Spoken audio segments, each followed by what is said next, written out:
Muy buenas tardes, ratones. Mi nombre es Ana María Romero. Bienvenidos a un programa más de Ratones de Biblioteca, un espacio para dar a conocer las investigaciones que se realizan en la Biblioteca y Hemeroteca Nacionales de México. El día de hoy vamos a contar con la participación de Francisco Mercado, quien nos presentará la charla Cornucopia o Nación de Salvajes, viajeros extranjeros en el México del siglo XIX. Los invitamos a quedarse con nosotros hasta el final, interactúen, dejen sus comentarios en la parte de abajo o sugerencias y al final nuestro invitado le va a dar respuestas. Sin más, vamos a presentar a Francisco Rodolfo Mercado. Bienvenido, muchas gracias por estar con nosotros. El doctor Francisco Mercado es precisamente doctor en Humanidades, Literatura por la UAM Iztapalapa, maestro en Letras Mexicanas y licenciado en Lengua y Literatura Hispánicas por la Facultad de Filosofía y Letras de la UNAM. Es investigador del Instituto de Investigaciones Bibliográficas, que coordina, como ustedes saben, la Biblioteca Nacional de México. Se ha especializado en el estudio de la bibliohemerografía mexicana del siglo XIX. Actualmente desarrolla el proyecto Estudio de Bibliografía Mexicana, las colecciones de impresos del siglo XIX de la Biblioteca Nacional de México en el Instituto de Investigaciones Bibliográficas, donde también ha participado en algunos proyectos como edición de las obras completas de Ángel de Campo Micrós, generación de infraestructura para la elaboración de una historia intelectual de la literatura mexicana y el Seminario de Bibliografía Mexicana del siglo XIX. Ha publicado artículos sobre nuestra literatura decimonónica y contemporánea en medios impresos como Nexos, Zócalo, Casa del Tiempo, Signos Históricos, Signos Literarios y Tema y Variaciones de Literatura, así como en los portales electrónicos Biblioteca Virtual Miguel de Cervantes Saavedra y la novela corta Una Biblioteca Virtual. Bienvenido, doctor Mercado. Adelante, por favor. Muchísimas gracias, Ana. Buenas tardes a todos los ratones, a todos los amigos de nuestra Biblioteca Nacional de México. Bueno, pues el tema que nos ocupa el día de hoy es precisamente el que lleva por título Cornucopia o Nación de Salvajes, viajeros extranjeros en México en el siglo XIX. Que bueno, esta charla, les comento, tiene base en un curso que recientemente tuve el honor de impartir para nuestro Instituto de Investigaciones Bibliográficas del mes de enero al mes de marzo. Entonces, recientemente culminamos este curso y tuvimos verdaderamente un grupo maravilloso, inteligente, entusiasta, que fue verdaderamente una experiencia muy enriquecedora. Si andan por allí, queridos viajeros, un gran saludo y un gran abrazo. Y bueno, quisiera también mencionar que lo que he podido aprender de este género, de este tema, pues se lo debo principalmente a mi maestro querido, el doctor Vicente Quirarte, en parte también a la doctora Asia Moshin, que nos ofreció el curso Territorios de Otredad en el año de 2017. También fue una experiencia muy rica. Y pues también a una querida profesora mía de la Universidad Autónoma Metropolitana, la doctora Marina Martínez Andrade, que lamentablemente falleció el año pasado. Entonces también pues dedico esta charla a mis queridos maestros. Mi querido Cuauhtémoc, si podemos pasar a la siguiente. Mil gracias. Bueno, pues entonces quizás sea oportuno comenzar con, yendo a nuestro título, ¿no? ¿Por qué cornucopia y por qué salvajes y por qué todo esto?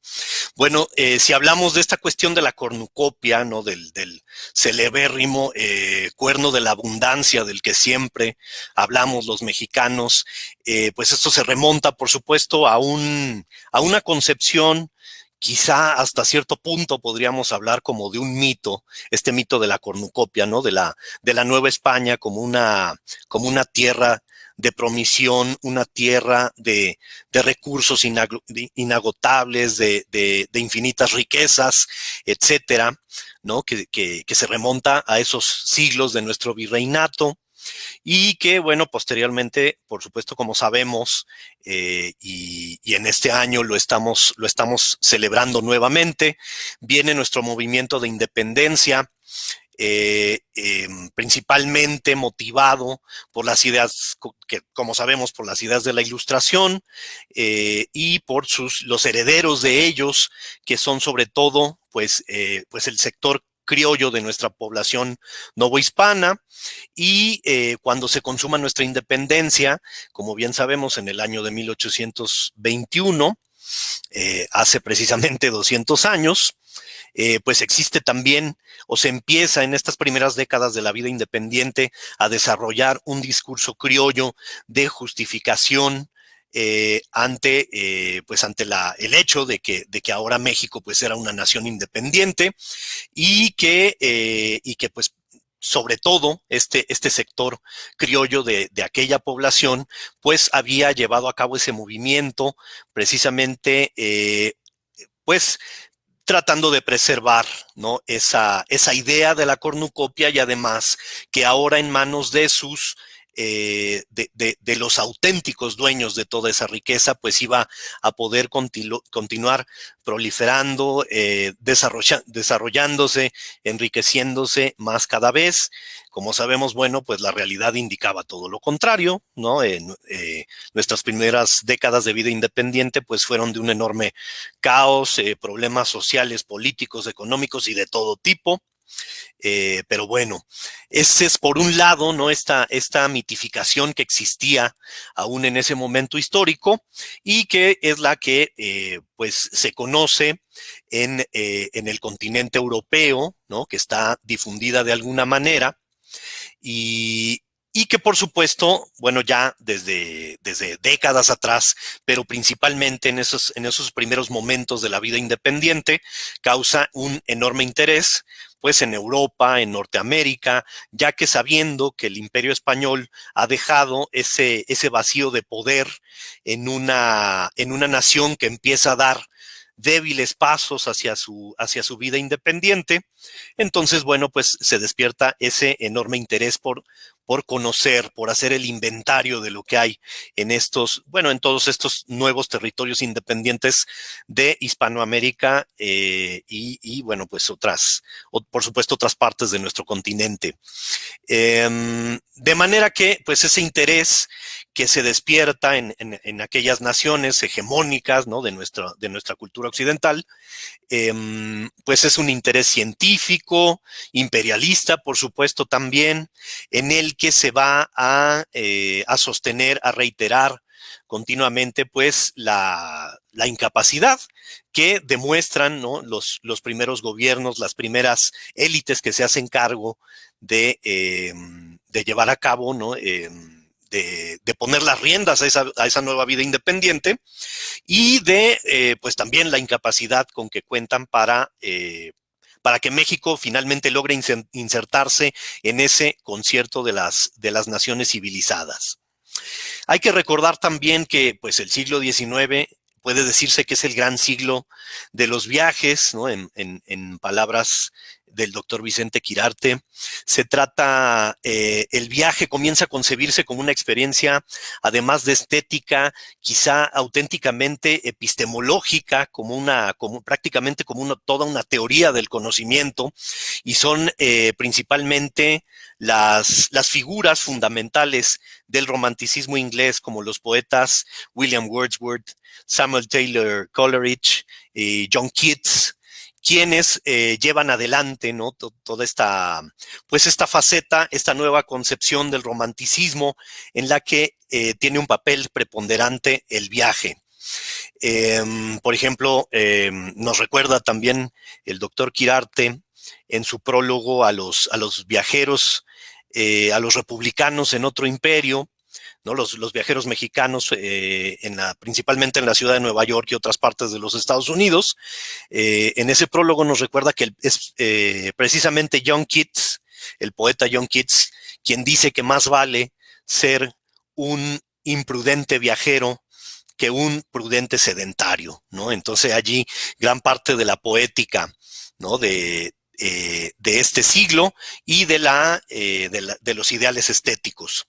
Tenemos que mencionar, por supuesto, que pues el género de viajes, la narrativa de viajes pertenece a pues digamos, a una categoría teórica que podríamos llamar narratio vera, ¿no? Es decir, o también podríamos llamarla non-fiction, que se trata, por supuesto, de los textos que no tienen su eje en la ficción, sino que se refieren a objetividades representadas en los relatos que son, pues, auténticas, que son reales, que son tangibles, que se refieren a estas realidades y no giran en torno solamente, pues, a la ficción. De manera que ese pacto estético, ese pacto de verosimilitud que inclusive hay en la narrativa, ¿no?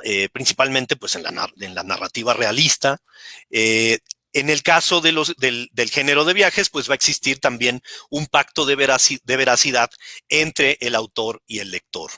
Y otro de los ejes en los que se va a desenvolver este género radica también culturalmente en las relaciones asimétricas que existen entre Europa y América. Europa, por supuesto, como gran maestra, como viejo mundo, ¿no? de este nuevo mundo que está dando sus primeros pasos con independencia y construyendo ya su propia historia.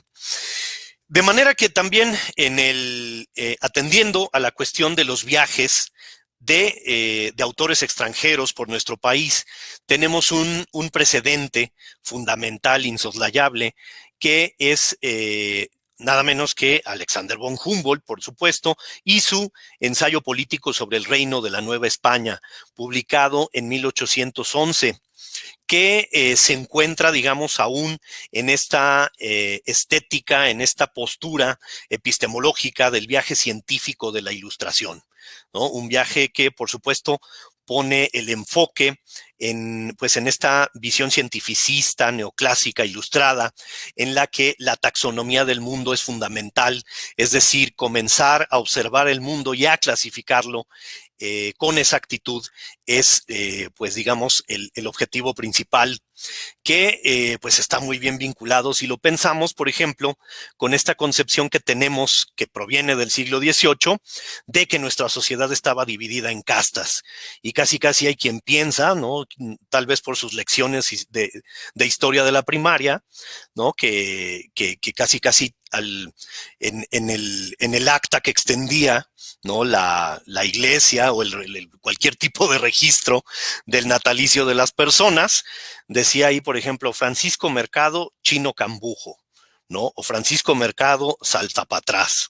Y nada de eso, obviamente, ¿no? No es que nuestra sociedad se dividiera en ese sentido, sino que este afán taxonómico de la Ilustración, del neoclasicismo, pues abarca también, digamos, pues esa parte de nuestra fisonomía cultural y etnográfica.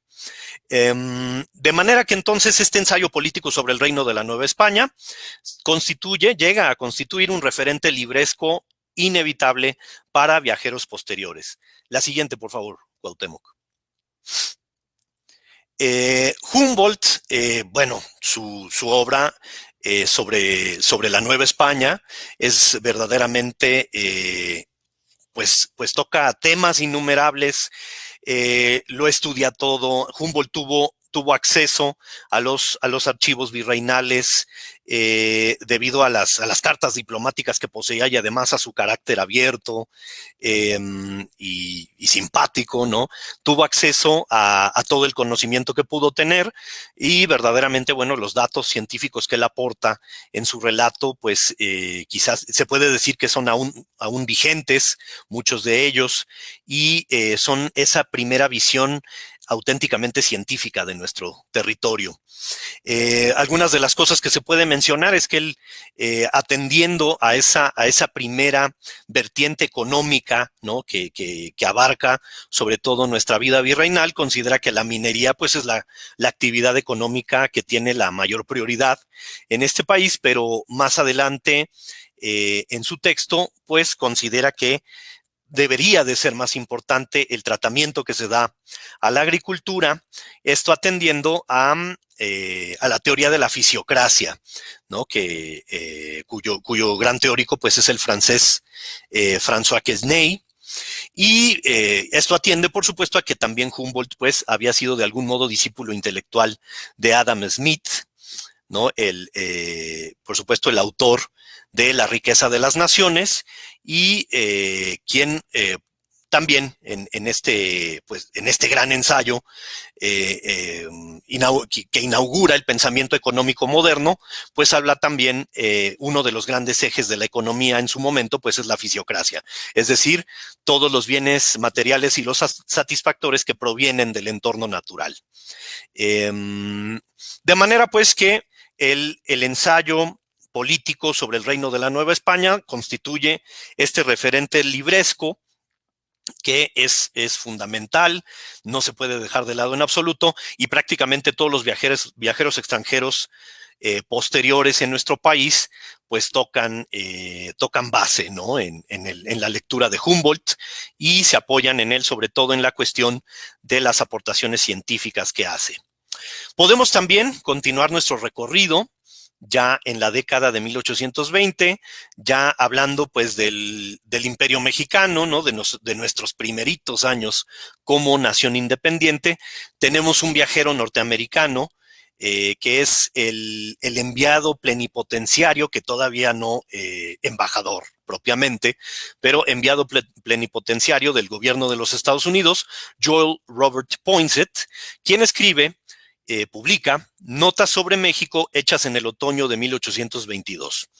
Poinsett, pues, era un rico sureño, un absoluto white anglo-saxon protestant, ¿no? Es decir, de la, digamos, de esa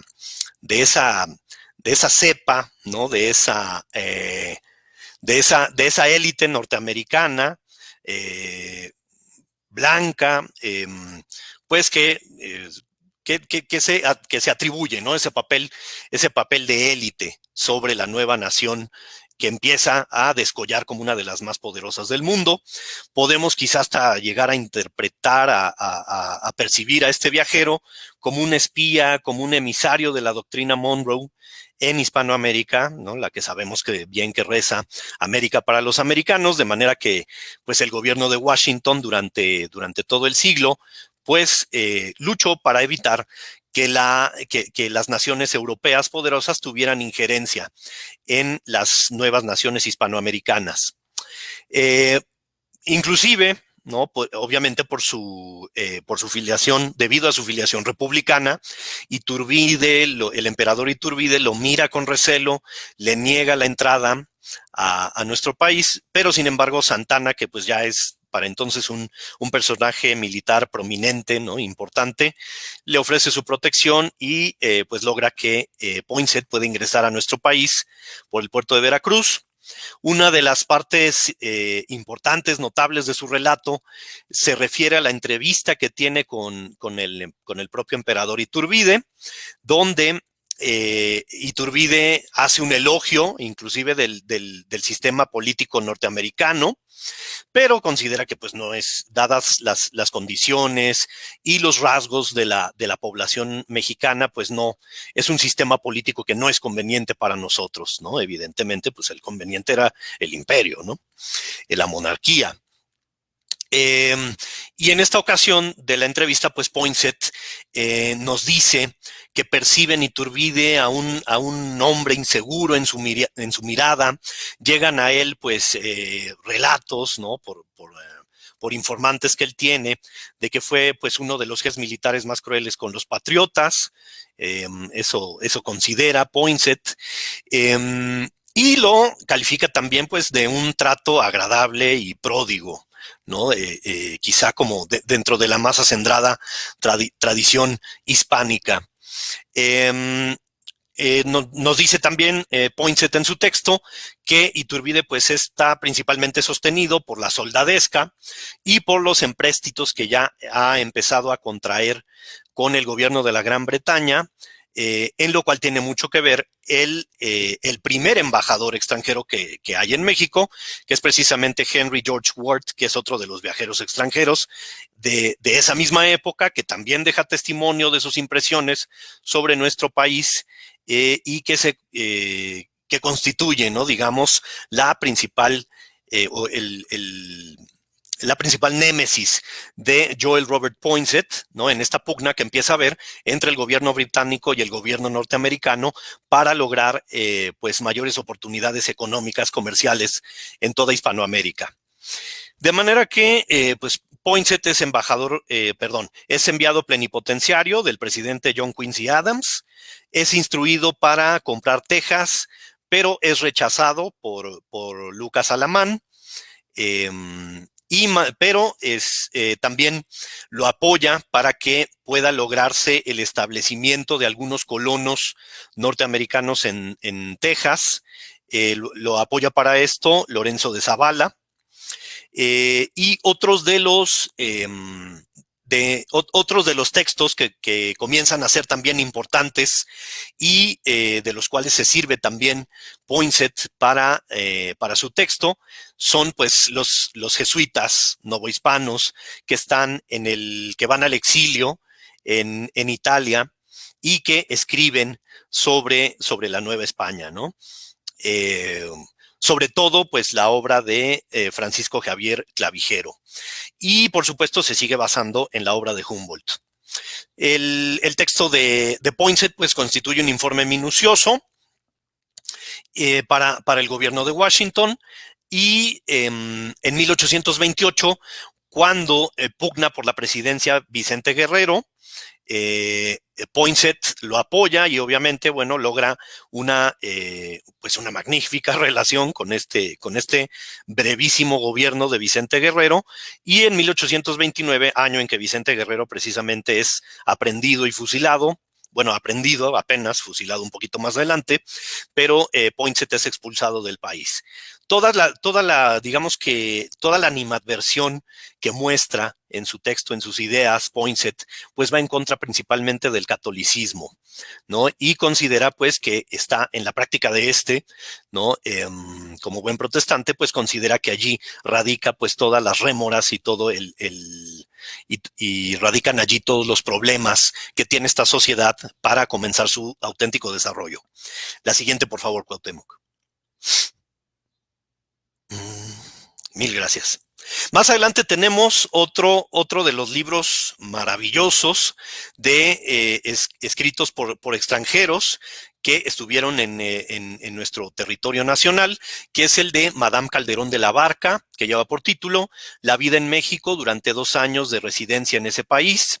Como bien sabemos, pues ella es esposa del enviado plenipotenciario, el ministro plenipotenciario de España en México, Ángel Calderón de la Barca, y el matrimonio permanece en nuestro país de 1839 a 1842. Y el texto de Madame Calderón de la Barca se basa en 54 cartas que envía principalmente a William H. Prescott, a este importantísimo historiador norteamericano. Y digamos que Prescott estaba se había conocido con Madame Calderón y con Ángel Calderón de la Barca también, en la ciudad de Boston, a donde había llegado Madame Calderón, migrando desde Escocia, ya que pues su padre lamentablemente allá, debido a pues algunas deudas, se había arruinado, y entonces había ido a buscar una vida mejor en Boston con su familia, y pues varios de los miembros de esta familia de Frances Erskine, pues se instalan bien entre la sociedad bostoniana, sobre todo como preceptoras, ¿no? de esa juventud norteamericana, que comienza pues a constituir, ¿no? esa élite cultural, ¿no? del país vecino del norte, esa élite de Nueva Inglaterra. Y podemos mencionar también con cierta relevancia que Ignacio Manuel Altamirano considera 2 textos principalmente que son, digamos, difamatorios, que los llama sátiras menipeas, ¿no? Por supuesto, refiriéndose al poeta griego Menipeo, ¿no? Digamos, pues el gran fundador, ¿no? del género de la poesía satírica. Entonces considera que tanto Madame Calderón de la Barca como Isidore Löwenstern llevan a cabo los textos satíricos sobre nuestra sociedad, en los cuales pues se burlan, ¿no?, a rienda suelta, ¿no?, de algunos rasgos, quizá para ellos pues cómicos, obviamente pues atendiendo a pues a una visión de supremacía por parte del continente europeo, ¿no?, en el sentido cultural, en el sentido de la vida, de la vida de las élites y de la vida pues de la civilización y de la cultura. Pero bueno, también comentábamos, ¿no?, después de la lectura de este texto magnífico, y lo comentábamos en el curso, pues en realidad nos damos cuenta que la visión de Madame Calderón de la Barca es muy rica. Creemos que en muchos puntos verdaderamente acertada, ¿no? Es una visión pues bastante cabal de nuestra sociedad y, pero obviamente, ¿no?, para la intelectualidad mexicana del momento, pues digamos que era un tanto quisquillosa y pues era difícil aceptar la crítica, ¿no? Como bien sabemos, la crítica es fácil aceptarla cuando viene de casa, pero cuando viene de fuera, no, ya no nos gustó. Podemos decir también entonces que Madame Calderón de la Barca en su texto pues presenta una visión histórica, ¿no? Una visión de México quizás hasta como palimpsesto, ¿no? Cuando en muchas de las descripciones verdaderamente amenas, deliciosas, que hace de muchos de nuestros entornos geográficos, arquitectónicos del momento, pues ella percibe un palimpsesto histórico, ¿no? Y se está refiriendo al mismo tiempo a épocas de la conquista, al periodo virreinal y pues obviamente al periodo que le toca vivir, ¿no?, de las primeras décadas de vida independiente. Prescott la considera su corresponsal porque él en ese momento se encontraba escribiendo su historia de la conquista de México y le pedía que pusiera especial énfasis, especial atención y que le enviara datos sobre la flora y la fauna de nuestro país. Como referentes, por supuesto, Madame Calderón de la Barca tiene también a Humboldt, como todos, pero entre ellos añade también las cartas de relación de Hernán Cortés, obviamente por la influencia de Prescott, y también el texto de Henry George Ward, del que ya les había hablado hace un momento. Pues el enfoque del relato de Madame Calderón pues se encuentra en la vida privada, en las costumbres, en una nueva sociabilidad de la que hay que dar cuenta, que es un tema importante, ¿no?, para este momento. Y es curioso saber que la prensa británica, pues después de que su libro es bastante leído y tiene bastante difusión en los sectores cultos, ¿no?, sobre todo del mundo anglosajón,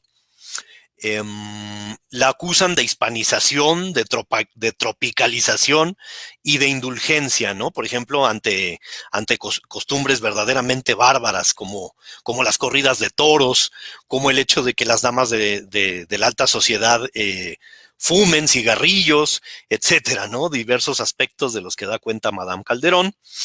Y, por ejemplo, Ignacio Manuel Altamirano, aquí en La Mirada que hay en nuestro país, o Manuel Paino, la consideran frívola, hiperbólica, inexacta, ingrata, condescendiente y hasta paródica, ¿no? Y bueno, algunos teóricos, ya desde una visión más actual, pues atienden a que existe quizá un fenómeno de indeterminación por parte de Madame Calderón de la Barca, porque verdaderamente en México llega a ser un auténtico hogar para ella, se siente pues bastante bien acogida en esta sociedad que le rinde bastantes honores, que es pródiga en atenciones hacia ella y su esposo, y que al mismo tiempo pues no puede dejar de lado su pertenencia a una cultura que se concibe a sí misma pues como superior. La que sigue, por favor, Cuauhtémoc. Otro de los viajeros importantes que tenemos es el francés Mathieu de Fossey, quien publica en 1844 en nuestro país, en la imprenta de Ignacio Cumplido, su libro Viaje a México, y que 13 años más adelante en Francia publica otro libro que lleva por título Le Mexique. Él es un es parte de una expedición de colonos, ¿no? que tienen las pretensiones de asentarse en las riberas del río Coatzacoalcos. Es parte de un proyecto que comienza a ponerse en marcha desde estas primeras décadas de la vida independiente, en que se planea constituir todo un corredor comercial, un corredor pues mercantil, político, de toda índole, a través del istmo de Tehuantepec. Obviamente todavía no se estaba pensando en construir un canal como más adelante se logra en el canal de Suez en Egipto, por supuesto más adelante en el canal de Panamá, sino que se piensa en una ruta, ¿no? Para hacer pues más breves, más asequibles los viajes para pues pasar del Océano Atlántico, del Golfo de México, hacia el Océano Pacífico. De manera que una compañía francesa, en particular la compañía luisianesa, emprende este proyecto. Y entonces empiezan a concebirse algunas oportunidades para que vengan colonos franceses a establecerse pues en esas latitudes tan tropicales de nuestro país, y pues varias de estas expediciones pues constituyen un absoluto fracaso. Y lo normal era que, como en el caso de la expedición a la que perteneció de Fossey, que los colonos pues volvieran a Francia, con un rotundo fracaso, o que se internaran y llegaran a otras partes de la República y que tuvieran distintos pues modus vivendi, ¿no? En distintas ciudades de la República. ¿Qué fue lo que ocurrió en el caso de Fossey? Se estableció en la Ciudad de México y obviamente pues existiendo pues élites, ¿no? Familias de élite, pues él comienza a ser un profesor de francés y es la manera como él se gana la vida en nuestro país, y debido a ello pues puede permanecer bastante tiempo en él. De manera que quizás su rasgo particular es que se trata de un autor marginal, un poco más humilde, ¿no? Pertenece a la clase media, pero pues digamos que en este caso no se trata ni de un gran científico, ni de un gran artista, ni de un importante diplomático. Y, por ejemplo, según la visión que tienen autores que hablan, ¿no? De estos viajes extranjeros, que han escrito numerosas páginas sobre este tema de los viajes extranjeros en nuestro país, como José Enrique Covarrubias, miran, por ejemplo, autores como de Fossey con una suerte de visión nostálgica de México, como una de las sociedades, uno de los territorios donde podrían iniciar los europeos, digamos que pues una nueva sociedad libre, ¿no? Pues de toda la contaminación, ¿no? Digamos como lo conciben ellos desde la cultura europea, en una concepción cultural que es de filiación romántica y que va hasta pues las ideas de Jean-Jacques Rousseau, que, bueno, como sabemos, sí, es un filósofo, es un gran filósofo de la Ilustración, pero al mismo tiempo esa idea de la nueva educación, por ejemplo, del buen salvaje, de las sociedades que comienzan de cero, pues se encuentra en las ideas, ¿no? de Jean-Jacques Rousseau, y se vuelven más, y dan pie más bien para el desarrollo de ideas del romanticismo, de paradigmas estéticos del romanticismo. Los referentes de Fossey, por supuesto, entre ellos se encuentra Humboldt, pero otro referente importante pues está en el filósofo también de la Ilustración, Montesquieu. Quien habla, pues, o la idea a la que se remite de Fossey, pues es la del determinismo geográfico, es decir, aquella que atiende a que el clima y el entorno natural pues dan origen al ser moral de una nación. De Fossey, en su relato, se centra, también es importante para él, por ejemplo, el fenómeno del vulcanismo, el cual asocia con el carácter violento e impredecible, ¿no? de nuestra población. Digamos que él también tiene una vena, posee esa vena romántica, que podemos asociar, por ejemplo, con visiones estéticas, con visiones artísticas, como la del pintor Caspar Friedrich, ¿no? Del pintor alemán Caspar Friedrich. Si recordamos este cuadro importante que es el de Caminante por un mar de nubes, ¿no? Nos remite a esta visión de a esta visión que tiene también, por ejemplo, Samuel Taylor Coleridge como poeta, de un ser humano pequeño en la inmensidad de la naturaleza, luchando en una lucha pues cruenta, terrible, con los elementos naturales que lo avasallan. Y en ese sentido también encontramos en su relato sobre México una intensa fascinación por las rocas escarpadas, ¿no? Por esa geografía de nuestro territorio, por esa geología caprichosa. Por ejemplo, pone mucha atención en sus descripciones de las minas de Guanajuato, de las grutas de Cacahuamilpa. Se interesa por lugares, por ejemplo, como la Cruz del Marqués, ¿no? En la cima del Monte Ajusco, que pues se relaciona con historias truculentas, historias de aparecidos, ¿no? Leyendas que van muy, muy a tono con la estética del romanticismo. Habla también de las fuerzas telúricas que inciden en la psique colectiva, ¿no? Si pensamos, por ejemplo, en nuestros sismos, yo creo que pues no dejaremos o no creeremos, ¿no? que Defossey está mintiendo. Por ejemplo, también en su discurso se centra en el pensamiento mágico que caracteriza a nuestra sociedad, asociado, ¿no? con la visión providencialista, fomentada por el clero y por una que, bueno, da como resultado una sociedad incapaz para moralizarse, ¿no? Para instituir su propia moral, y por supuesto una élite política incapaz para gobernarnos. De manera que esto redunda pues en una suerte de disgregación social que coincide también con la amenaza de la gran potencia del norte, los Estados Unidos, que por supuesto, si pensamos en esta década de 1840, pues ocurre precisamente cuando Defossey está en nuestro territorio, nada menos que la intervención norteamericana, ¿no? Que es la gran hecatombe, ¿no? de esas primeras décadas de vida independiente. Considera también Defossey que los pueblos meridionales, los pueblos del sur, como ya habían escrito en su momento Kant y Hegel sobre el continente americano, pues están rodeados de una suerte de miasmas, ¿no? que impiden que el ser humano auténticamente se desarrolle, ¿no? Y y pueda lograr el progreso y la civilización que ha logrado en otras latitudes.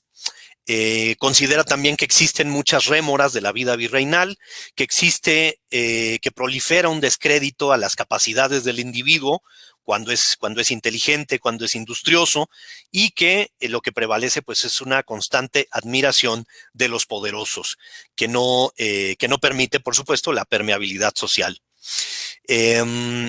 Pero percibe también en nuestra población una gran nobleza, que esto se relaciona con esa visión nostálgica de México, en la hospitalidad de la población, en su carencia de lucro, en su disposición entusiasta pues al mestizaje, y la parte negativa que él observa pues radica en la moral relativa, en una suerte de tolerancia a la corrupción, y por supuesto, pues aquí finalmente sale el peine.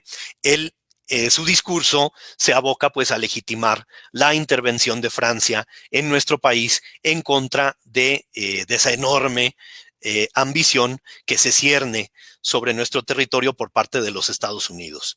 Siguiente, por favor, Cuauhtémoc. Otro de los viajeros importantes que tenemos es el caso del abate Charles Brasseur de Bourbourg, quien escribe, desarrolla numerosos estudios sobre México y también sobre Centroamérica, con una visión sobre todo antropológica, etnográfica, y el primer texto que nos deja lleva por título Viaje por el Istmo de Tehuantepec. Que Es el resultado de su primera experiencia de viaje en el año de 1848, cuando viaja como capellán de la legación francesa en México. Más adelante, en el año de 54, viaja también por Centroamérica, sobre todo con un interés, como ya decía, antropológico, etnográfico, para estudiar a los pueblos descendientes de la gran cultura maya. Y finalmente, del 57 al 59, pues es el encargado eclesiástico, ¿no? Prácticamente el párroco de los pueblos quiché y cachiquel en Guatemala. Y entre los logros, entre los pequeños logros que tiene por ahí, pues es encontrar los manuscritos del Popol Vuh y del Rabinal Achí, y también lograr traducirlos. Pertenece a las principales sociedades científicas francesas del momento, y entre los datos curiosos que existen sobre él es que el emperador Maximiliano le ofrece los cargos de ministro de Educación y director de bibliotecas y museos del imperio, y pues el Charles Brasseur, que es muy sencillito, que es muy humilde, rechaza esos cargos que le ofrece Maximiliano. Y además, Napoleón III, ¿no? Digamos, su propio emperador, le ofrece presidir la Comisión Científica de la Intervención en México, y también lo rechaza.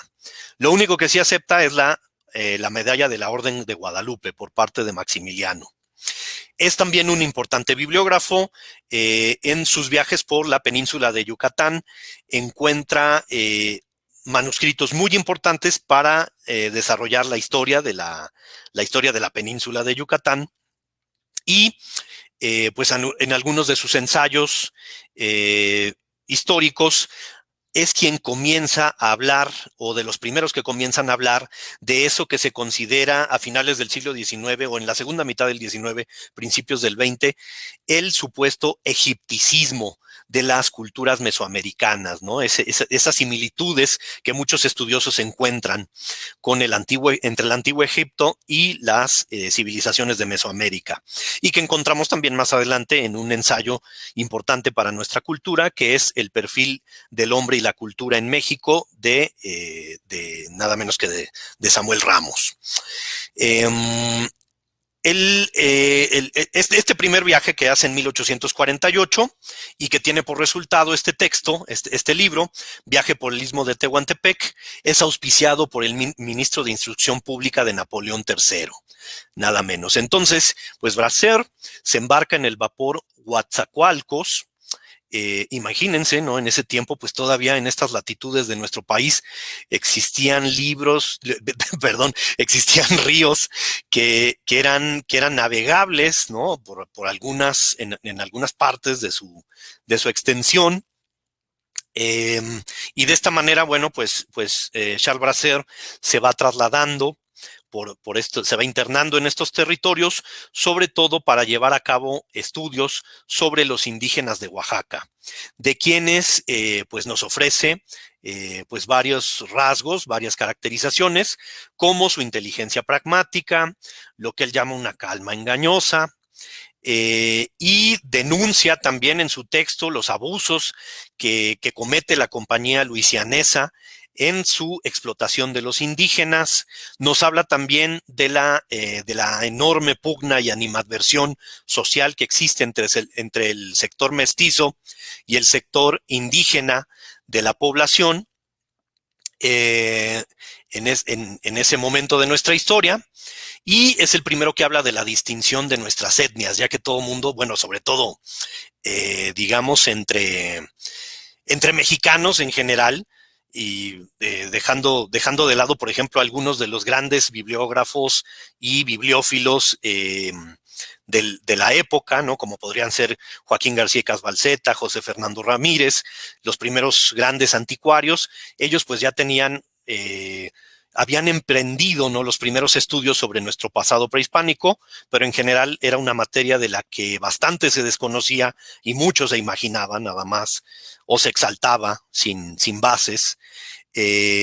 Pero Brasseur de Bourbourg es uno de los primeros que llevan a cabo esta distinción de nuestras diversas etnias, Y, entre otras cosas, habla de la lengua del zapoteco como con una prosodia muy dulce y lo considera el italiano de América. Habla también de algunas supersticiones de los indígenas, como la creencia en el nahual, por ejemplo, que por supuesto pues, no son compatibles con una visión, no son compatibles con la visión de la civilización por parte de los europeos, pero considera que son elementos que constituyen importantes elementos de cohesión ante la disgregación social. La que sigue, Cuauhtémoc, por favor. Otro de los viajeros importantes es el caso del alemán Karl Christian Sartorius, quien escribe su texto, publica su texto, que ha llevado diversos títulos, pero uno de ellos es México hacia 1850. Es otro, junto con de Fossey, es otro de los que pues en palabras de, por ejemplo, de José Enrique Covarrubias, constituye o se afilia a esta visión nostálgica, romántica de México como tierra de promisión, como tierra en la que pues se puede iniciar una nueva civilización, pues ya desprovista de todos los vicios del viejo mundo. De manera que pues es uno de los entusiastas que proponen pues a México como uno de los mejores lugares de colonización y que difunde esta idea entre los migrantes alemanes. Y publica este texto también como folleto que promueve la colonización alemana en México. Y lleva este folleto por título México como meta de la migración alemana, que se publica en 1852 en la provincia donde nace, de donde es originario Karl Christian Sartorius, que es Darmstadt, Hessen, en 1852.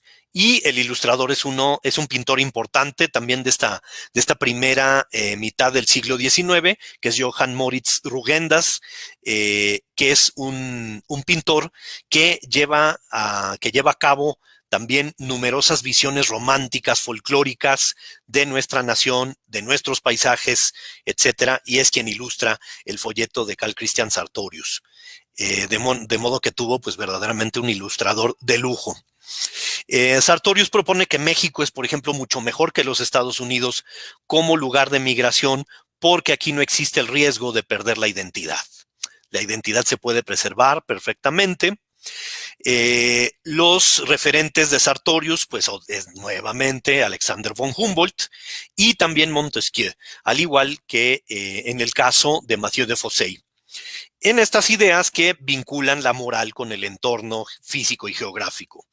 Aquí, por ejemplo, Sartorius se centra mucho en la exaltación del mestizo rural, a quien considera un individuo muy hábil para valerse de las fuerzas telúricas, ¿no? del territorio, y que tiene un auténtico apetito erótico, ¿no? por esta lucha con la tierra, que pues es dueño de un gran sentido del humor, que es pasional, pero a la vez realista, etcétera. Hace una gran exaltación de este sector de la población de aquel entonces y considera que la independencia pues es una condición o radica en su condición de propietario y en su contacto constante y directo con la naturaleza. También una idea de talante romántico.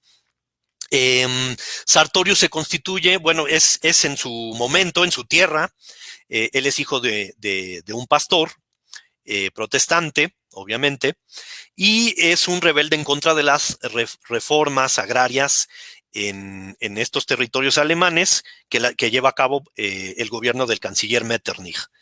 En este sentido, Sartorius se constituye un gran defensor del campesinado, a tal nivel que hasta tiene que salir exiliado de su tierra, y es allí cuando migra hacia nuestro país. Él habla, por supuesto, de la amenaza de un nuevo 1847, ¿no? Es decir, de nuevas incursiones militares por parte de los Estados Unidos en México, y sugiere la idea de un padrinazgo militar por parte de un gobierno europeo. Él dice que la fórmula perfecta sería una población mestiza con una colonización alemana, ¿no? Y esa sería verdaderamente la fórmula de nuestro desarrollo.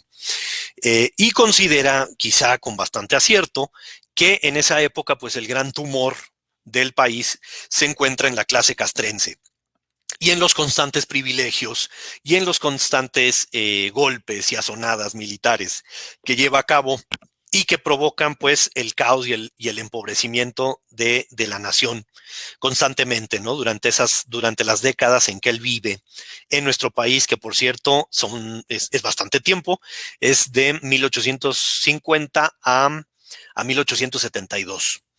Él aprovecha en 1846 uno de nuestros grandes santones bibliográficos y bibliófilos de la Biblioteca Nacional de México y de nuestro Instituto de Bibliográficas, que es José María Lafragua.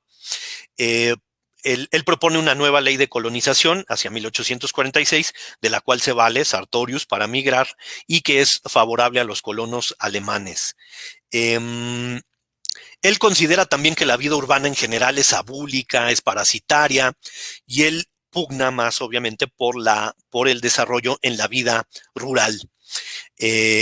También algunos de los comentarios que hace, por ejemplo, sobre el sector indígena de la población, es que este sector se caracteriza por su cálculo, por su lenguaje ambiguo, y el gran problema que ve en el sector indígena es cierta tendencia hacia el hermetismo que por supuesto, pues impide su integración a la sociedad mexicana. Y en general lo que él percibe, con mucho acierto, pues es una enorme debilidad del Estado mexicano. La siguiente, Cuauhtémoc, por favor. Otro de los casos importantes de viajeros que tenemos es el del poeta José Zorrilla, que el director de nuestro instituto, el doctor Pablo Mora, estudia, ¿no?, esta parte importante de la obra de José Zorrilla, y en su prólogo a México y los mexicanos nos ofrece varias de las de sus ideas con respecto al periplo, a la experiencia de viaje y de estancia del poeta José Zorrilla en nuestro país.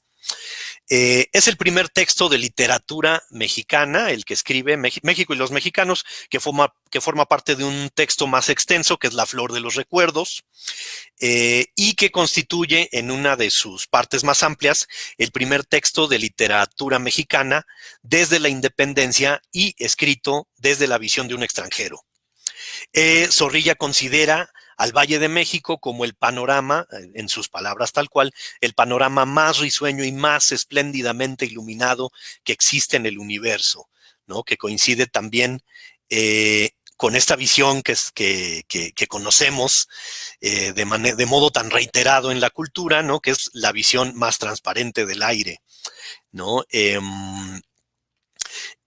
Otro de los grandes escritores románticos españoles, don Ángel de Saavedra, duque de Rivas, es el destinatario epistolar de José Zorrilla, cuya estancia en nuestro país va de 1855 a 1866, debido a que en Europa, en España, en aquel tiempo, tiene un terrible fracaso amoroso, un enamoramiento muy fuerte que tiene el poeta y que lo deja pues verdaderamente desdichado, y también un fracaso editorial importante que tiene en Francia.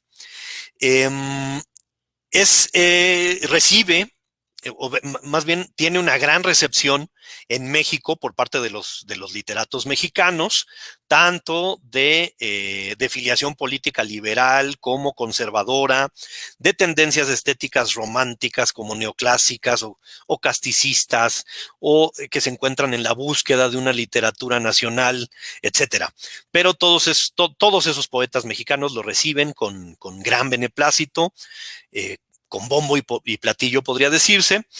En 1865 inclusive, ¿no?, ya bien avanzada su estancia en nuestro país, Maximiliano, el emperador, le ofrece la dirección del Teatro Nacional. Él acepta, y por ello obviamente pues se distancian de él Ignacio Manuel Altamirano, Justo Sierra, Vicente Riva Palacio y Guillermo Prieto, entre otros.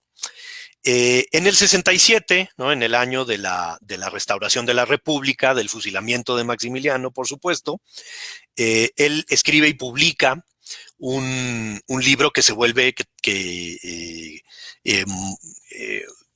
que tiene notable difusión y notable demanda en Europa, que es El drama del alma, algo sobre México y Maximiliano. Él hace la promesa de que escribirá sobre esos días finales del imperio y esos días finales del emperador. Bueno, ese es un título. Y más adelante, entre 1880 y 82, publica Recuerdos del tiempo viejo. Y donde toca pues gran parte de sus años mexicanos. Y aunque es muy celebrado por los autores liberales, también es una realidad que él se mueve sobre todo en el círculo de los oligarcas españoles, a quienes y toda esa intelectualidad hispanizante a quien él verdaderamente considera como sus pares. Y entre estos precisamente se encuentra el conde de la Cortina, José Justo Gómez, quien inclusive paga, ¿no? la edición y la impresión de este libro, La Flor de los Recuerdos, entre 1855 y 57, donde pues una de las ideas que también ya se repetían mucho, por ejemplo, en el seno de las sociedades literarias en México, es que la literatura es el termómetro de la civilización de los pueblos. Y como bien sabemos, pues este ideal, este postulado pues estético, inclusive civilizatorio, se comienza a perseguir con mayor ahínco a partir de la República restaurada y con esa imagen que los literatos mexicanos quieren difundir en el viejo mundo y en el mundo occidental en general, de México como una nación que ya podía gobernarse e inclusive pues desarrollar las ciencias y las artes. Habla de la versificación popular, ¿no? Por ejemplo, que hay evidentemente en la muy proliferante sátira política que hay en la prensa mexicana, y habla del binomio, ¿no? Del vínculo que existe entre el liderazgo político y la literatura. Pugna también por el mecenazgo del Estado a las artes y a las letras, una cuestión que se vuelve también muy importante, sobre todo en la década de 1870 por parte de los literatos mexicanos, y escribe también sobre nuestra herencia andaluza, y él sostiene que se encuentra allí, ¿no? Pues nuestra gran tendencia y habilidad a la versificación popular. Siguiente, por favor. Gracias. Otro viajero importante es el fotógrafo Claude Désiré Charnay, cuyo primer texto o cuya primera obra sobre nuestro país y también un poquito más, pero principalmente de su primer viaje a nuestro país, que ocurre en 1863, ya pues en plena intervención francesa, en plena instauración del imperio, del Segundo Imperio. Pero este gran fotógrafo, gran arqueólogo francés, pasa 3 temporadas de exploración en nuestro país y también en Centroamérica entre 1857 y 1886. En realidad se considera que su obra fotográfica es más importante que la obra escrita, y podemos decir de él que es el gran precursor de la fotografía arqueológica, ya que pues digamos en este avance vertiginoso que hay hacia la modernidad en la segunda mitad del siglo XIX, el realismo de la fotografía se impone ante la subjetividad romántica de la pintura, de la litografía, ¿no?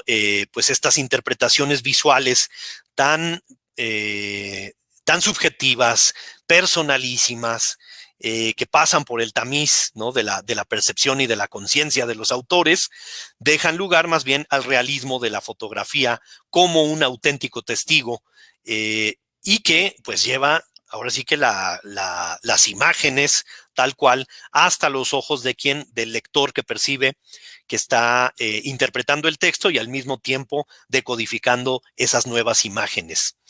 Charnay pues se constituye como un pionero de la fotografía en este sentido, y él exalta sobre todo en este primer texto, las dificultades técnicas de su viaje, hace un relato personalísimo, por supuesto autobiográfico, en el que exalta sus proezas a la manera prácticamente como de los cronistas renacentistas, ¿no? Que tienen que exaltar sus acciones esforzadas y valerosas en la conquista de los nuevos territorios, y de esta manera, pues Charney también exalta su propia figura, hablando, por ejemplo, del acarreo de la pesadísima cámara y del equipo, en medio o en contra de la adversidad de una naturaleza pues exuberante que no permite un traslado cómodo de todos los implementos con los cuales debe de contar, en medio de la inseguridad del país, de la soledad y del heroísmo, ¿no? Que constituye pues esta construcción retórica en su relato, y que, por ejemplo, pues deja de lado, ¿no?, a todo el equipo que él llevaba para ayudarle, tanto en cuestiones técnicas como en indígenas que acarreaban el equipo, etcétera. Pero bueno, pues él tenía que exaltar su propia figura. Más adelante, ya en la década de 1880, empieza a dejar un poquito de lado ese tono épico, ¿no?, donde exalta sus proezas. Ya para entonces goza de fama, entonces ya no le es tan imperativo, ¿no?, realizar este tipo de construcciones retóricas. Sin embargo, pues continúa obliterando los créditos de muchos de sus colaboradores para exaltarse a sí mismo. Y digamos que él es pues uno de los precursores, como ya decía, una de las grandes figuras que erigen a la fotografía como el gran testimonio para la ciencia. Pues una cuestión evidentemente que ya durante todo el siglo XX evidenciamos pues en toda su plenitud. Y su discurso, el discurso de Charney, continúa siendo pues una mitificación del viajero en contra de las adversidades físicas, sociales y políticas. Siguiente, por favor. Finalmente, una experiencia viajera notable que tenemos también es la de la condesa Paula Kolonitz, quien escribe un viaje a México en 1864, que es publicado en la ciudad de Viena en 1867. Hay que enfatizar aquí, por ejemplo, que Paula Kolonitz no era esposa de ningún funcionario, su viaje no era por placer, prácticamente quizás hasta podríamos decir que su viaje era por trabajo, ¿no? Tenía la misión de acompañar a los emperadores y después y posteriormente volver a su país. Tampoco constituye pues la visión de una migrante, ya que permanece poco tiempo en nuestro territorio, pero sí, digamos que se constituye en una de las visiones importantes de la escritura de las viajeras en esta segunda mitad del siglo XIX. Que por supuesto, pues esta es una nueva poética, se trata de una práctica que comienza a ser transgresora del género, del género de viajes, ¿no? Que pues tradicionalmente escrito por hombres, exaltando sus proezas de fortaleza, de valor, de valentía, de arrojo, etcétera, de todas estas características que debía de poseer un viajero masculino, y que por supuesto exalta, ¿no?, durante a lo largo de sus relatos. Pero aquí hay una práctica transgresora del género, obviamente pues escrito ya en este caso por autoras, y hay una transgresión también por supuesto al espacio público dominado por lo viril. De manera que existe también un proceso de autoafirmación pues de la mujer como escritora en estos relatos, y una construcción de la identidad femenina dentro de la sociabilidad y de la cultura. Digamos que forma parte de uno de los grandes momentos de la revolución, de la emancipación de la mujer en el mundo occidental, en el que se empieza a pugnar porque la mujer no solamente, digamos, impere en el ámbito doméstico, sino que tenga acceso también a ejercer su acción, sus actividades, su inteligencia, todas sus facultades en el ámbito público. Por supuesto, en el relato de Kolonitz, pues existe una mirada del centro hacia la periferia, ¿no? Una visión de América, ¿no? De las sociedades americanas como una alteridad salvaje. Es ineludiblemente pues una visión eurocentrista como la que caracteriza a la mayor parte de los autores viajeros. La teórica, por ejemplo, la teórica Mary Louise Pratt habla de que existe una transculturación mutua en estos discursos entre las metrópolis principales. Obviamente estaríamos hablando de París, de Londres, más avanzado el siglo quizá de Nueva York, etcétera, y la periferia poscolonial, que en este caso obviamente hablamos de Hispanoamérica, en este caso particular de México. Los textos de extranjeros sobre el Segundo Imperio mexicano son numerosos. El relato de Paula Kolonitz, quien es una noble austriaca, forma parte de ellos, y ella es la única mujer en la Novara, en el buque La Novara, que escribe y publica sus impresiones de viaje. Su libro, por supuesto, goza de una gran difusión en Europa, ya que se publica poco tiempo después del fusilamiento de Maximiliano. Sus referentes librescos, culturales, pues se encuentran sobre todo también en William Prescott, también en Madame Calderón de la Barca. Y no puede dejarse de lado que su mirada se encuentra tamizada por su pertenencia a la aristocracia europea. Constantemente se refiere a mi amiga, ¿no? Como a una acompañante en su periplo. Está hablando de otra noble austriaca que de nombre Melaine de Sigi, y ella es quien se traslada, ¿no? Por diversos sitios de nuestro país junto con la condesa Kolonitz, y pues en su relato desarrolla tres temas principales, que es por ejemplo, la incapacidad de asimilar al sector indígena de la población a la sociedad mexicana. Habla también de la sumisión de la mujer y de su papel como salvaguarda de la moral en las familias, ya que, bueno, nos encontramos en el gran siglo de este constructo cultural que es el ángel del hogar, donde las mujeres pues tienen ese papel preponderante en el espacio doméstico, que como guías en la educación, en la moralización de las familias, pero que no es compatible con su actividad en el ámbito público. Otro de sus grandes temas, por supuesto, pues está en las acciones de gobierno del emperador Maximiliano. Habla de lo importante y de lo difícil que es durante esos años obtener el reconocimiento del gobierno de los Estados Unidos, que en muy buena medida esperaban en realidad que la guerra de secesión favoreciera a los sureños, que inclusive hay registros que nos indican que hubo ofertas, ¿no? a los estados a los confederados al encontrarse bloqueados sus puertos y no poder embarcar y mercantilizar su algodón, se les ofrece que esto ocurra por vía de puertos mexicanos, principalmente por el puerto de Tampico. Habla de la gran arrogancia de Napoleón III, de sus grandes dignatarios militares en México, como es el caso de Achille Bazin, ¿no? el mariscal de las tropas francesas.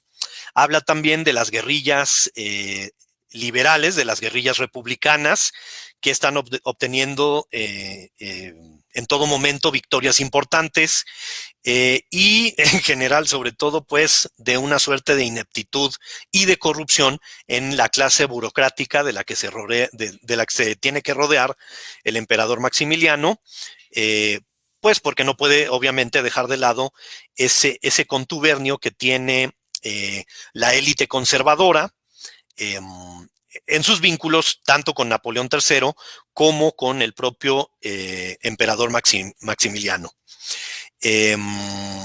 Y al mismo tiempo, bueno, nos habla también de que de que el emperador procura también rodearse de una burocracia de origen europeo que es muy exigua, ¿no? En comparación de la que tiene que rodearse por encontrarse en México, y que, bueno, nos habla de todos estos factores que contribuyen, pues, finalmente al fracaso de esta importante empresa histórica, ¿no? Bueno, pues me parece que aquí podemos concluir este breve recorrido. Mil gracias, estimado Cuauhtémoc. Me parece que esta sería nuestra última diapositiva. Y bueno, pues me parece que en este momento podemos abrir el espacio para dudas, comentarios, todo lo que gusten. Eh, todo lo que gusten compartir. Pues Hola. muchas gracias Hola, al Ana. doctor Francisco Mercado por esta espléndida charla. Él nos habló, para los que llegaron un poquito tarde, del tema de viajeros extranjeros en México, cornucopia o nación de salvajes. Definitivamente, pues es un tema que da para mucho, ya lo comentábamos antes de entrar a esta charla, y esto es resultado justo de un curso que él dio en educación continua, en nuestro programa de educación continua, que es mucho más amplio, que comprendía 20 horas, pero que él ha tratado de compendiar o resumir en esta hora. Sin embargo, creo que podemos sacar muchísimo material. Ahorita vamos a hacer algunas preguntas. Por favor, gracias a todos los que han seguido la transmisión. También hagan sus preguntas. Si tienen alguna inquietud, por favor, compártanla con el doctor Mercado. Y voy a dar paso a algunos saludos antes de entrar a las preguntas. Saludos a Guillermo Gómez, a Ruth Martínez, a Guadalupe Landa, Isabel Cervantes Tobar, que nos dice buenas tardes, saludos a todos.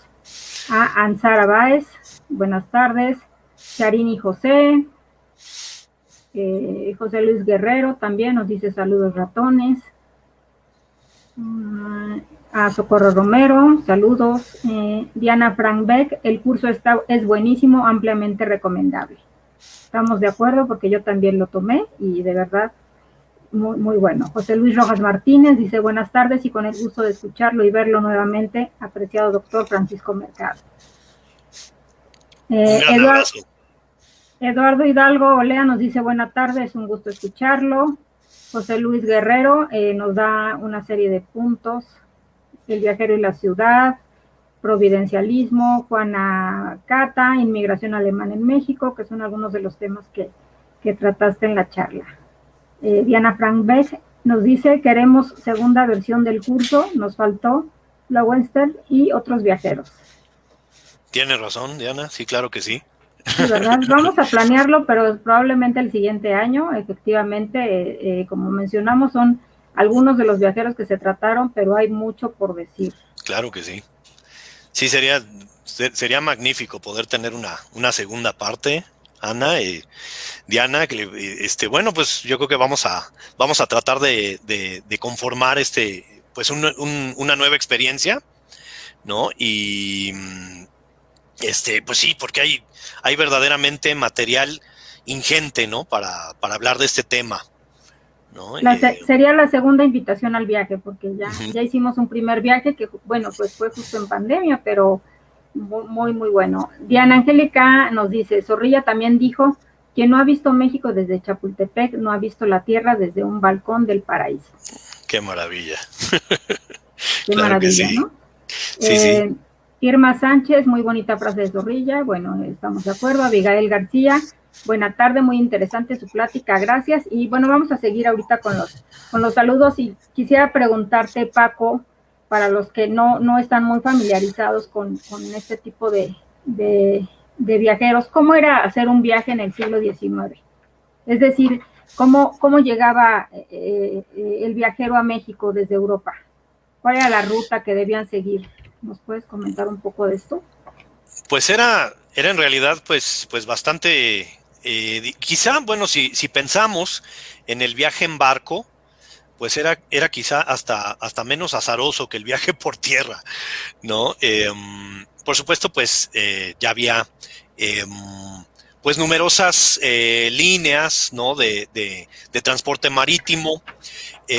Todo el mundo debía llegar, por supuesto, todo el mundo llegaba por el puerto de Veracruz, donde, pues para empezar, había que pues enfrentar esos miasmas, la fiebre amarilla, el vómito negro, ¿no? Todos estos problemas de insalubridad que se enseñoreaban en el puerto, en la entrada del país. Durante toda la primera mitad del siglo, digamos, bueno, es más, pensemos hasta 1872, pues el viaje además debía de ser por tierra, pues en diligencias, en carruajes, inclusive buena parte del viaje, la gran mayoría del viaje por tierra hasta Maximiliano y Carlota lo hacen en carruajes, porque en ese momento ya se había comenzado a construir la vía del ferrocarril de Veracruz, pero pues eran unos cuantos kilómetros hasta la población de La Soledad, donde se firman, por cierto, esos tratados de la Soledad, donde las huestes, las tropas españolas e inglesas firman, ¿no? Su salida de esta convención tripartita, y los franceses deciden seguir adelante. Pero entonces, digamos, durante todo, si hablamos de todos estos viajeros de los que dimos este recorrido histórico, pues estamos hablando de una trayectoria verdaderamente azarosa, ¿no? Con malos caminos, con medios de locomoción pues bastante lentos, además pues con esta geografía que caracteriza nuestro territorio, que es escarpada, que es difícil, ¿no? Llena de accidentes geográficos, con pues inseguridad también por parte de pues bandoleros, gavillas, etcétera, ¿no? Que asolaban los caminos, ¿no? Y bueno, pues verdaderamente era tortuoso, y de lo que se quejaban muchísimo los extranjeros: malos mesones, ¿no? Malas estaciones para pernoctar, con mala comida, ¿no? Donde no había, digamos, una cultura de la comodidad que ya empezaba a existir, ¿no? En Norteamérica, en Europa, ¿no? Digamos que pues prácticamente esos mesones, esas pocas estaciones que había en el camino, no tienen este concepto aún, ¿no? O sea, digamos, no podía llamarse hoteles en absoluto, lo que empieza más bien a ocurrir hasta más avanzado el siglo, y en la vida urbana nada más, ¿no? Entonces es de lo que más se quejan, es malos caminos, inseguridad, incomodidades por doquier, ¿no? Entonces, pues era quien tenía ganas de viajar y de escribir, verdaderamente tenía muchas ganas. Bueno, y además era toda una aventura, ¿no? Viajar. Y esto quizás puede ser una contradicción entre esta idea romántica del viaje, como señalas, del siglo XIX, y una realidad a la que llegan y se enfrentan que no es nada parecida a ese romanticismo, ¿no? Por supuesto. Sí, por supuesto, en esta concepción estética del romanticismo, pues por supuesto que hay una idealización, ¿no?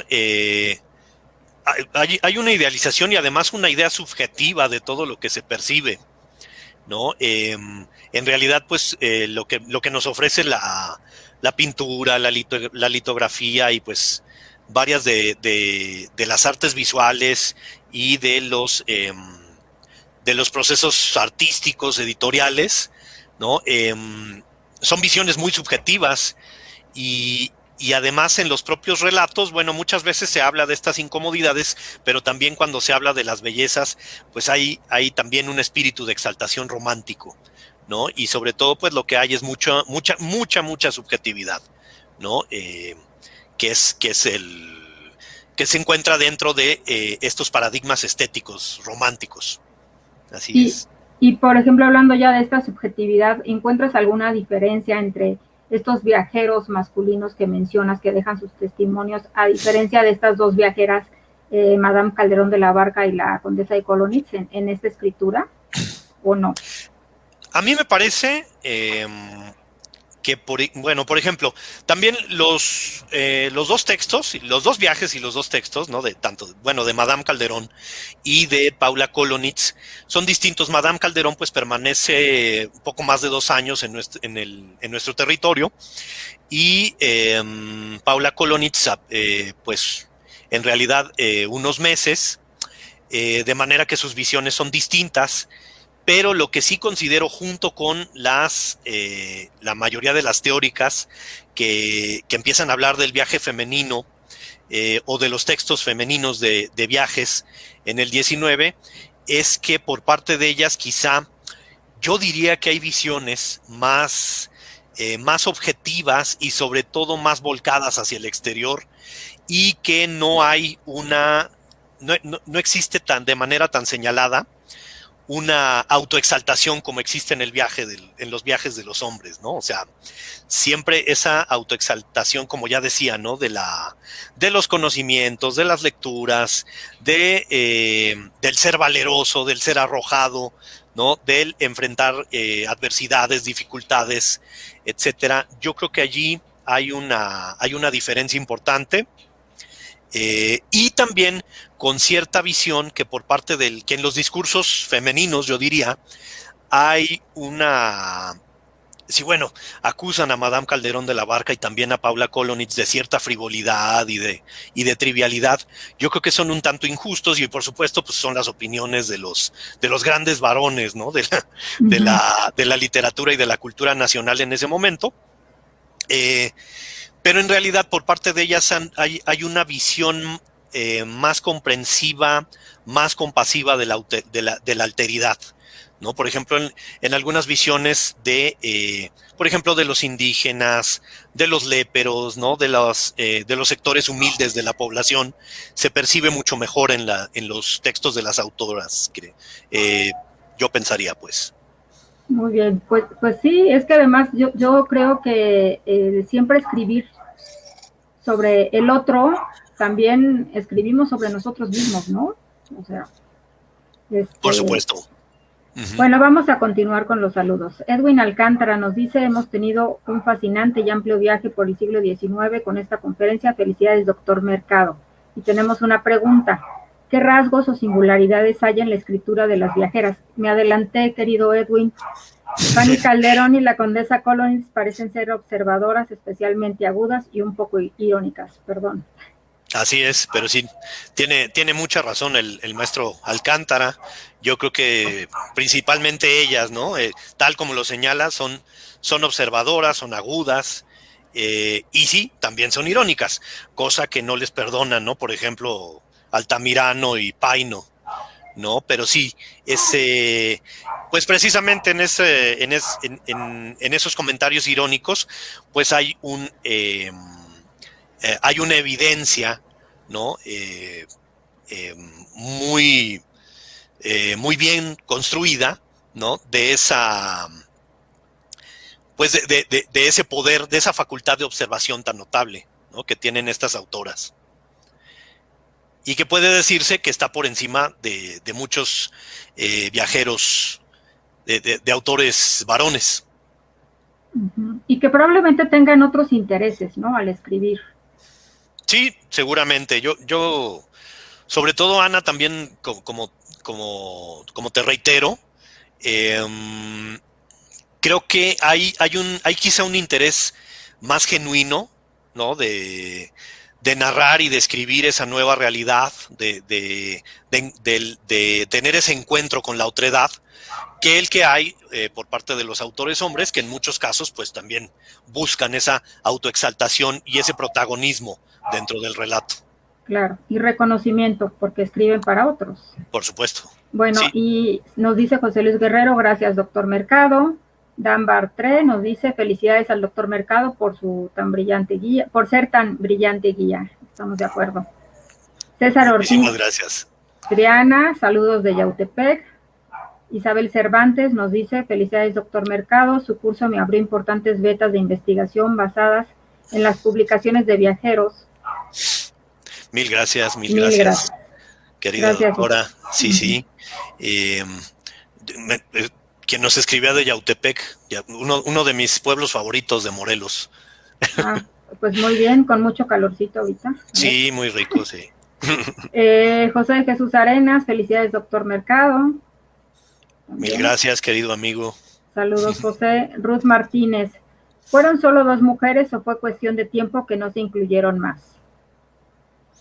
Yo creo que, bueno, el criterio que me parece que atendí o que procuré seguir es sobre todo pues la relevancia, la, eh, la importancia y como la visión pues más conspicua, ¿no? Digamos que todos estos viajeros son los que de alguna manera son más reconocidos y tienen un papel más preponderante, ¿no? En el género, en el cultivo de este género, por parte de extranjeros en México en esta época. Y bueno, pues obviamente sí son más viajeros varones, ¿no? Pero por supuesto que hay más viajeras a rescatar y que quizá podremos, ¿no? Darles voz cuando preparemos ese segundo viaje. Me parece perfecto. Y también está la visión de las mexicanas que viajan a Europa. Ah, por Eso también, supuesto. Sí, ¿no? sí, sí, sí, claro. La otra parte. Sí, como Isabel Pesado, las hermanas Larrainzar, ¿no? También, bueno, esa es otra beta riquísima, ¿no? Pues tanto los viajeros varones, ¿no? Que hacen periplos por las naciones hegemónicas, ¿no? Que están buscando nuevos modelos políticos y culturales para la construcción de nuestro imaginario cultural. Y dentro de estos viajeros también están estas visiones muy importantes, ¿no? De autoras como las que mencioné. Sí, y bueno, José Jesús Arenas pregunta, doctor Noyola, Isidor Lowenstein, o no sé cómo se pronuncia, a ver, Paco, Altamirano lo calificó como burlón y Margarita Pierini expresa que se convierte en el paradigma de los viajeros hostiles en México. Uh-huh. Así es, querido maestro Arenas. Sí, sobre todo, pues prevalece. Yo creo que gracias a ese brevísimo comentario de Altamirano en una de sus revistas literarias, sí, me parece inclusive que considera a Löwenstern más satírico, más menipeo que a la propia Madame Calderón de la Barca. Y es una visión que, bueno, digamos que quedó inscrita, ¿no? De manera lapidaria, pero inclusive hasta quizá en un análisis pues menos visceral, ¿no? Más provisto de una visión objetiva, a lo mejor hasta podríamos encontrar nuevas interpretaciones en el relato de Löwenstern, ¿no? Pero bueno, sí es una opinión que se preserva más adelante, porque bueno, pues está difícil contradecir a un gran santón de nuestra cultura, ¿no?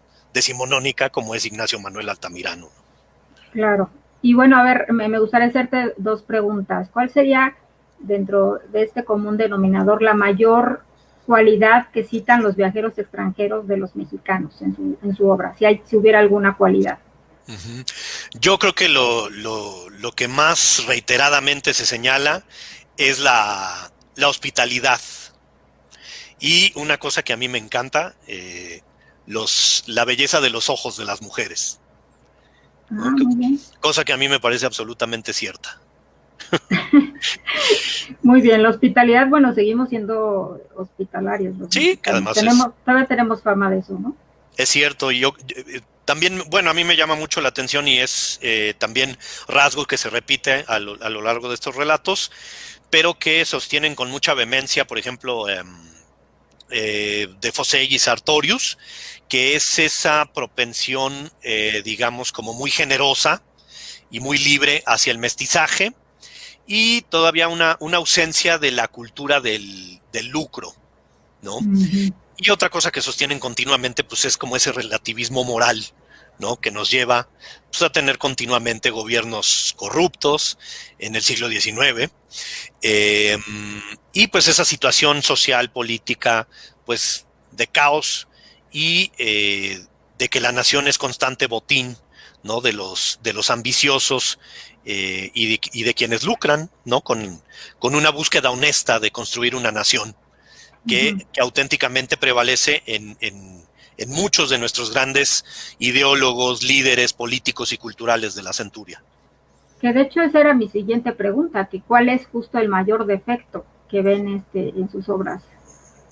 Sí. de los mexicanos, ¿no? El mayor defecto de los mexicanos que de estos viajeros. Sí, por ejemplo, pues sí, reiteran constantemente esa corrupción en los gobernantes, ¿no?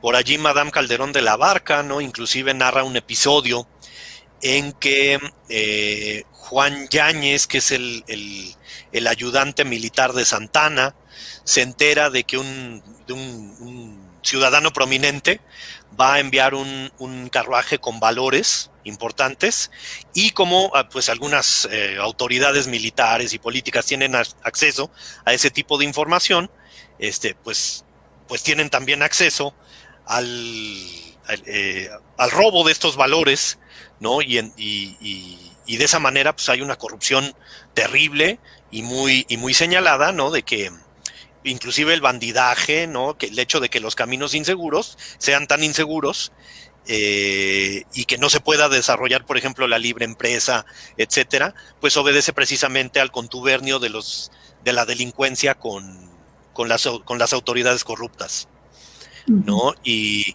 que eso obedece pues a un relativismo moral que es inherente a la población.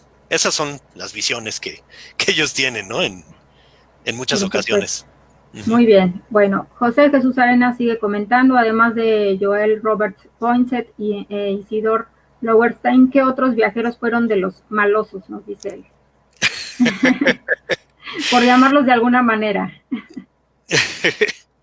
Yo creo que, bueno, sí, en el caso de Poinsett, bueno, porque sabemos, y pues este es uno de nuestros grandes rasgos culturales, ¿no?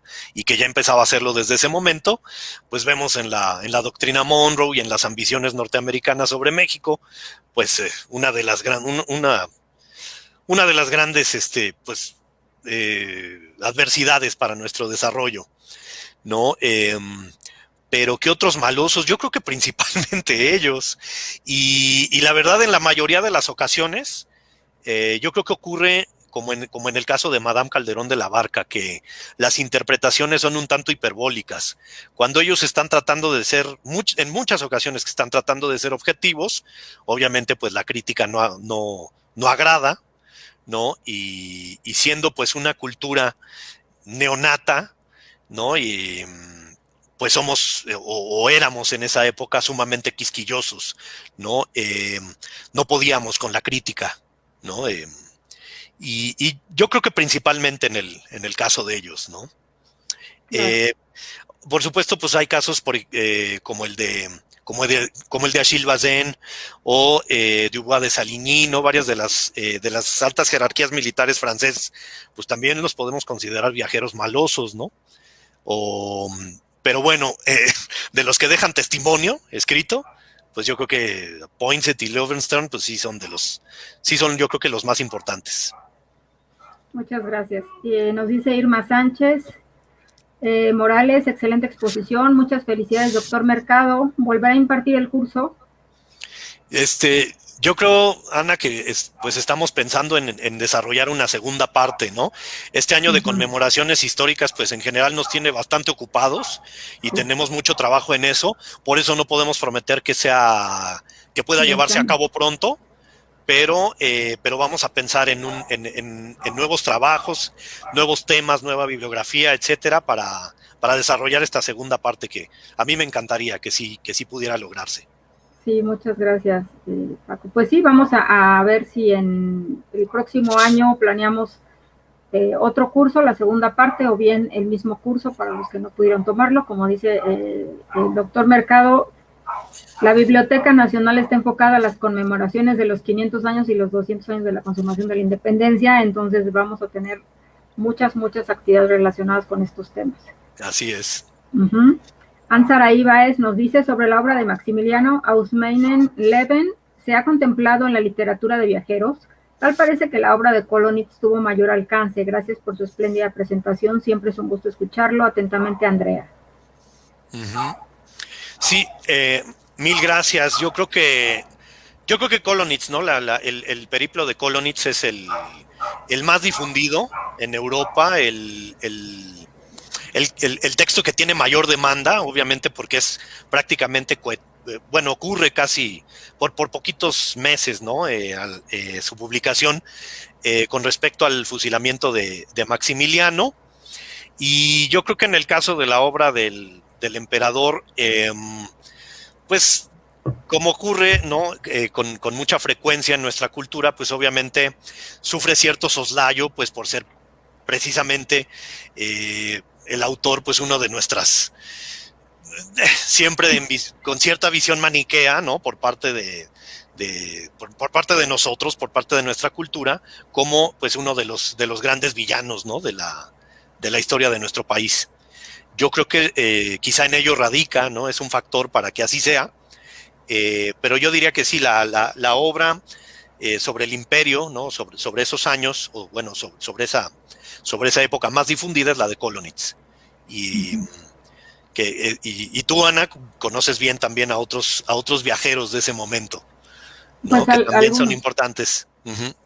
Sí, bueno, Kefenhüller, por ejemplo, que fue otro viajero que vino, pero ese corresponde a los militares que acompañaron a Maximiliano, un austriaco, que se enamoró de México, pero que curiosamente, como dices tú, pues el viaje tiene que ver, es muy subjetivo, porque él se enamoró de México y por otro lado había otro viajero, que es un inglés, Elton, que también llegó con Maximiliano y odió México porque todo le parecía mal, la ciudad estaba sucia, entonces tiene que ver mucho la subjetividad, ¿no? Y la experiencia.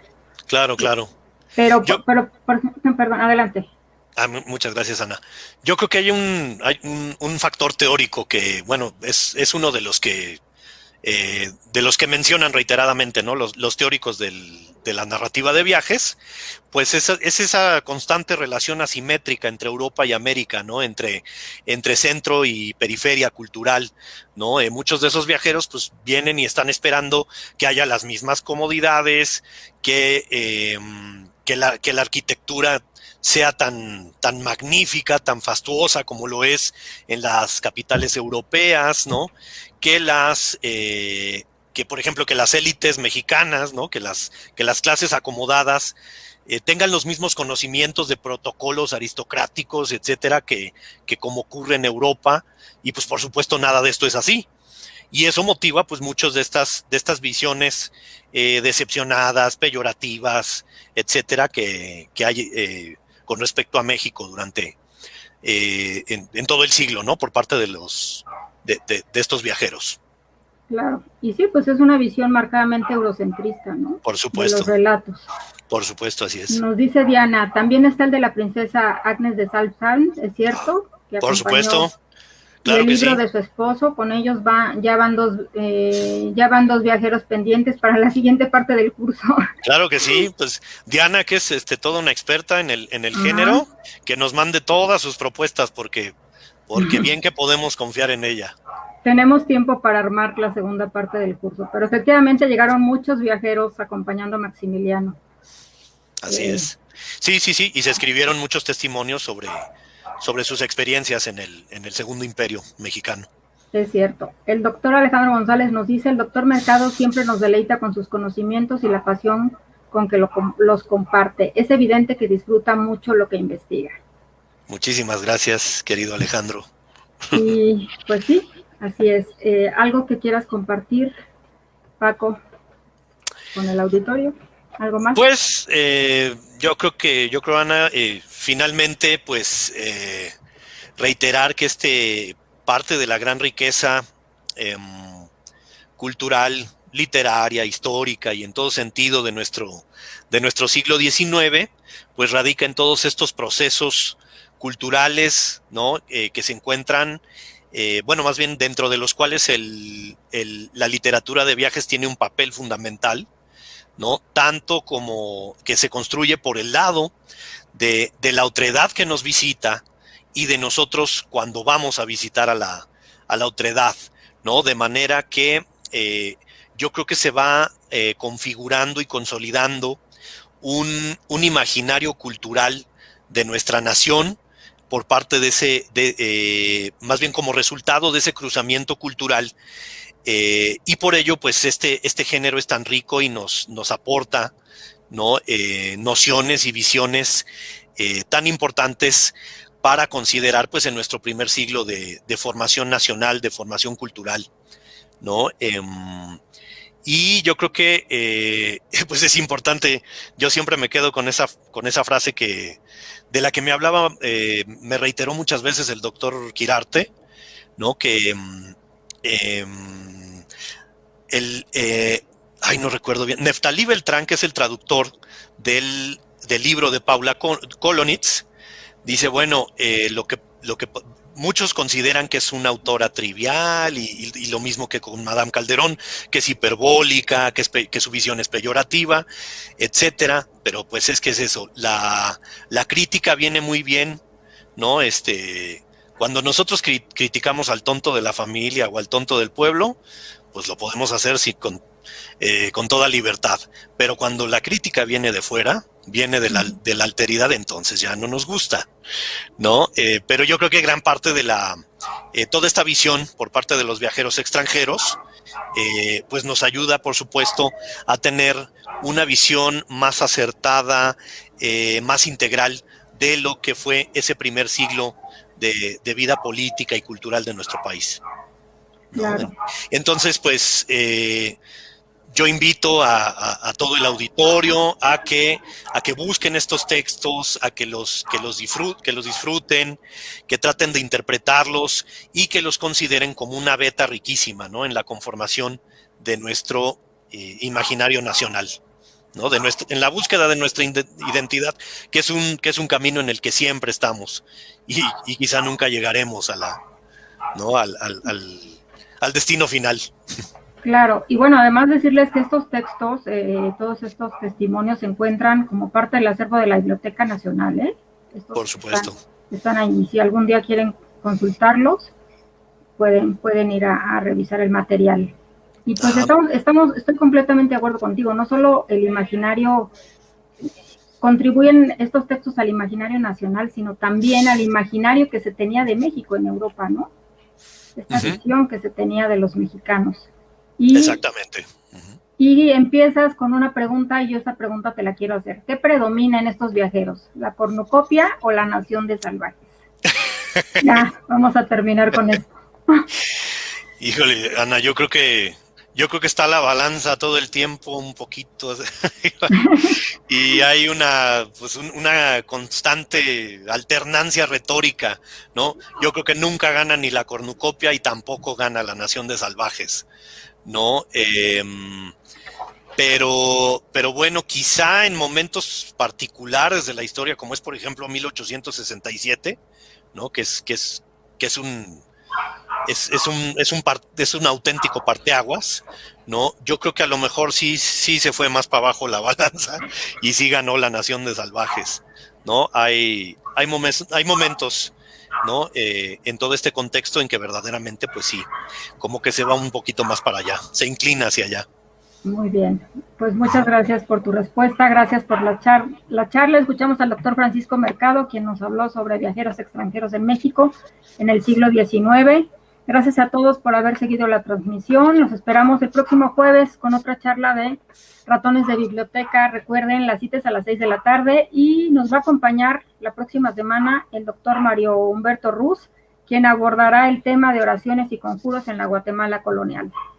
Gracias a todos, gracias doctor Mercado. Un abrazo, mil gracias Ana, mil gracias Cuauhtémoc. Síganos en nuestras redes sociales, suscríbanse a nuestro canal de YouTube, síganos en Twitter, @IIBUNAM, y nos vemos el próximo jueves. Gracias.